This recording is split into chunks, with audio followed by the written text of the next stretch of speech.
सगळं झालं. पापड पण झाले, कुरडया पण झाल्या आणि बाजरीच्या पापड्या पण झाल्या. तर ते कसं सांगते, दिवसाची सुरुवात तर खूप सुंदर झाली. पण त्यापेक्षाही सुंदर शेवट झाला. तर सांगते शेवटच अगोदर. शनिवार होता म्हणून मी महादेवाच्या आणि हनुमानाच्या मंदिरात जातच असते. पण तिथली सजावट अप्रतिम झाली होती, त्यामुळेच व्हिडिओ काढला. बाहेर थोडंफार खाल्ल्यामुळं घरी आल्यानंतर काही खायची इच्छा नव्हती म्हणून फक्त फ्राईड राईस बनवायचं ठरवलं. त्याची तयारी चालूच होती, पण घरून पप्पा आले आणि पप्पांनी सर्वच गोष्टी आणल्या होत्या. घरून भाजीपाला पाठवला होता आईनी आणि विशेष म्हणजे सर्व भाजीपाला निवडून पण पाठवला होता. हे तर खूप जास्त कौतुकच झालं म्हणायचं. एकीकडे मी फ्राईड राईस करत होते आणि दुसरीकडे मी सगळ्या गोष्टी अनपॅक करत होते.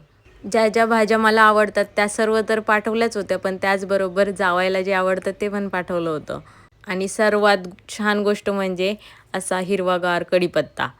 तो तर मला दररोज लागतोच.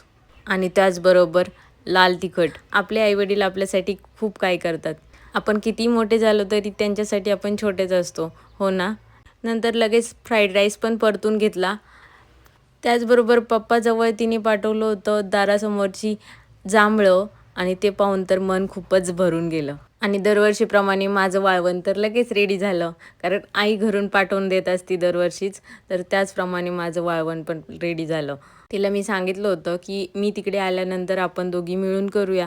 पण तिने काही ऐकलं नाही आणि लगेच बनवून रेडी करून पाठवून पण दिलं. हे वाळवण वगैरे मला शिकायचं आहे आणि मला करायचं आहे. तर काय माहिती मला कधी करायचा चान्स मिळणार आहे. तिचं नेहमीच असं म्हणणं असतं की तुला वेळ नसतो, तर मग मी करून देते. तर तुमच्याबरोबर पण असंच होतं का? हे मला कमेंट करून नक्कीच सांगा.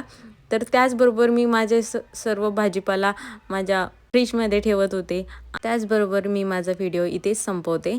तर भेटूया नेक्स्ट व्हिडिओमध्ये. तोपर्यंत बाय. व्हिडिओ आवडला असेल तर लाईक करा आणि कमेंट करून नक्की सांगा कसा वाटला ते.